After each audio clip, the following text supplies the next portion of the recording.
गीता में भगवान श्री कृष्ण अर्जुन को उपदेश देते हुए कहते हैं, सह यज्ञाः प्रजा सृष्ट्वा पुरोवाच प्रजापति अनेन प्रशविष्यध्वम् एष वो स्विष्ट कामधुक्।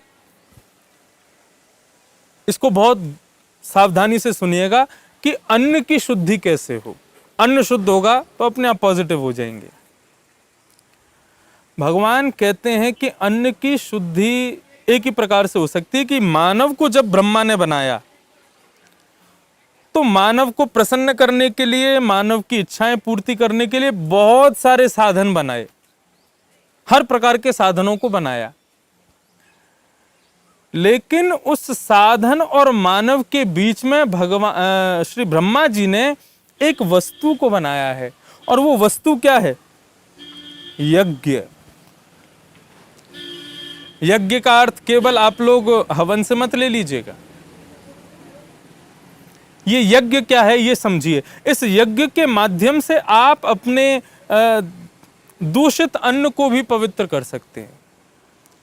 आप कहेंगे अन्न दूषित होता है, अन्न तो भगवान का स्वरूप होता है। भगवान का स्वरूप है अन्न, लेकिन फिर भी जैसे मैंने कथा में बताया अभी थोड़ी देर पहले ही कि उस महात्मा ने वो अन्न खाया जिससे उसकी दृष्टि बदल गई। मैया ने केवल पड़ोसी के दिए के रोशनी में बत्ती बनाई, उससे कमाए गए धन से इतना बड़ा प्रभाव पड़ गया। तो हमारे पास तो ना जाने कैसा कैसा अन्न आता है, उनका शुद्धिकरण कैसे हो। तब भगवान कहते हैं कि अपने प्रत्येक कार्य के पीछे उद्देश्य यज्ञ होना चाहिए। आप कहेंगे हम समझे नहीं। तो 5 प्रकार के यज्ञ श्रीमद् भागवत में बताए गए हैं, इनको सावधानी से सुनिएगा। द्रव्य यज्ञ, तपो यज्ञ, योग यज्ञस्तथा परे, स्वाध्याय ज्ञान यज्ञश्च ते तु कर्म विसूचका। 5 यज्ञ। पहला यज्ञ क्या है? द्रव्य यज्ञ।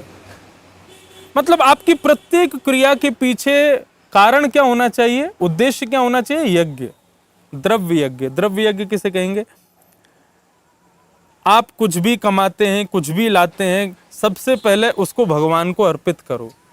घर में कोई भी वस्तु आवे, सबसे पहले भगवान को अर्पित करो। हमारे यहाँ भोग लगाने की रिवाज क्या है? भगवान कोई आपका भोग खा नहीं जाते, भगवान उन व्यंजनों को मुख में धारण नहीं करते। भगवान केवल दृष्टि मात्र डाल करके उस पूरे भोजन को आपके खाने योग्य पवित्र बनाते हैं, इसलिए हमारे यहाँ भोग का विधान है। द्रव्य यज्ञ से क्या है? आप जो भी कुछ लाते हैं, आप यहां तक कि धन भी कमाते हैं ना, तो उस धन का कुछ भाग सबसे पहले भगवान को अर्पित कर दो। तो आपके जितने भी द्रव्य होंगे वे सब भगवान को अर्पित किए जाएंगे, तो सब यज्ञ बन जाएंगे। फिर उनसे जो भी अन्न आएगा वो सब शुद्ध हो जाएगा, सब स्वच्छ हो जाएगा, उसमें किसी भी प्रकार का दोष नहीं बचेगा। दूसरा यज्ञ क्या बताया? द्रव्य यज्ञ, तपो यज्ञ। तप यज्ञ क्या है? तप किसे कहते हैं? हरे कृष्ण कृष्ण कृष्ण हरे हरे, हरे राम राम राम हरे हरे, इस महामंत्र का जाप आप चलते फिरते बैठते और नाचते गाते हुए कर रहे हैं तो ये जप माना जाएगा। लेकिन एक जगह आसन लगा करके, मन में एकाग्रता धारण करके, नेत्र बंद करके आप इसी मंत्र का उच्चारण कर रहे हैं एक स्थान पर बैठ करके, तो यही जप यज्ञ तप यज्ञ में परिवर्तित हो जाएगा। सावधानी से सुनिएगा। ये पॉजिटिविटी लाने के लिए 5 स्वरूप बताए जा रहे हैं। तो पहला द्रव्य यज्ञ, दूसरा तप यज्ञ, और तीसरा योग यज्ञ। योग यज्ञ में सबसे श्रेष्ठ है प्राणायाम। प्राणायाम का स्वभाव कैसा? आपको कोई सुबह उठ करके योग आसन आप करें वो तो बहुत अच्छी बात है, करना ही चाहिए। लेकिन यदि आपकी इतनी रुचि उसके प्रति नहीं है तो केवल प्राणायाम करें। प्राणायाम का मतलब क्या है? सबसे पहले श्वास को अंदर लीजिए, श्वास को अपने कपाल में स्थित कीजिए और उसके बाद में उस श्वास को छोड़ दीजिए। ये क्रिया करते समय किसी दैविक मंत्र का उच्चारण कीजिए। उससे क्या होगा? पॉजिटिविटी आएगी। योग यज्ञ, तो पहला था द्रव्य यज्ञ, दूसरा था तप यज्ञ, तीसरा था योग यज्ञ, और चौथा है स्वाध्याय यज्ञ। स्वाध्याय मतलब गुरु से अध्ययन करने के बाद में एकांत में बैठ करके गुरु के द्वारा पढ़ाई गई वस्तु को स्वयं अध्ययन करना, वो स्वाध्याय है। जैसे ये पाठशाला है, आप इसको लाइव सुन रहे हैं, लाइव सुनने के बाद में एकांत में बैठ करके फिर इसका मनन चिंतन कीजिए, यही स्वाध्याय यज्ञ है। और उसके बाद पांचवा यज्ञ है ज्ञान यज्ञ। ज्ञान यज्ञ क्या है?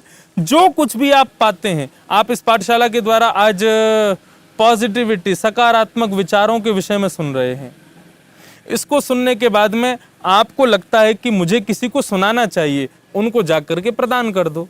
ज्ञान का विक्रय करना, ज्ञान को दूसरों को प्रदान करना, यही क्या है? ज्ञान यज्ञ, जो हम कथा के माध्यम से करते हैं। तो बंधुओं, ये 5 यज्ञ हैं जिनसे आप अपना अन्न शुद्ध, मन शुद्ध, तन शुद्ध, सब कुछ शुद्ध कर देंगे। सबकी शुद्धता से ही सकारात्मकता का प्रादुर्भाव हो जाएगा। बस यही विचार है, यही सकारात्मकता है। तो आज के जो भाव बताए गए, 3 पहलुओं में वो भाव बताए गए हैं, उन सबको समझने का विचार कीजिएगा, उन पर मनन चिंतन कीजिएगा, तो आप इस विषय को अच्छे से भली भांति समझ पाएंगे। तो आज की पाठशाला में केवल इतना ही आप सबके मध्य में प्रस्तुत कर रहा हूँ। अगली पाठशाला अगली शनिवार को आप सबके मध्य में होगी। उससे पूर्व इस पाठशाला का प्रश्न आप सबके मध्य में रखा जाएगा। ध्यान पूर्वक पाठशाला को श्रवण कीजिएगा और सुनने के बाद में फिर उस प्रश्न का उत्तर दीजिएगा। प्रश्न के उत्तर का एक अवधि, एक समय रखा जाएगा। उसी समय के अंतराल जो लोग उत्तर देंगे, उनमें से किन्हीं 5 लोगों को चुन करके उनको मैसेज किया जाएगा। फिर उनके साथ में एक दिन, अगले हफ्ते किसी भी दिन, मैं फेसबुक पर लाइव इंटरेक्शन करूंगा। कैसे करेंगे वो हमारे सब लोग आपको बता देंगे। तो इस प्रकार से इस बार का क्रम रखा गया है। तो आज के विषय को ध्यान से समझिएगा, इस पर मनन चिंतन कीजिएगा और फिर पाठशाला का आप लोग प्रश्न का उत्तर दीजिएगा। इसी भाव के साथ आज की पाठशाला को मैं विराम देता हूँ। आप सब लोग इस महामारी के मध्य में अपना ध्यान रखिए, अपने परिवार का ध्यान रखिए, सबसे दूरी बना कर के ही बस अपना प्रेम दिखाइए, किसी से बैर मत कीजिए, सबसे प्रेम कीजिए। जल्दी ही ये महामारी हमारे देश से चली जाए, हम लोग पुनः पुराना जैसा जीवन जी सकें। इसी भावना के साथ रोज भगवान से प्रार्थना कीजिए। भक्तिपथ पाठशाला से जुड़े रहिए। आप सब लोगों को, आप सबके परिवारों को बहुत बहुत जय श्री कृष्ण, प्रणाम। फिर मिलेंगे अगली पाठशाला में।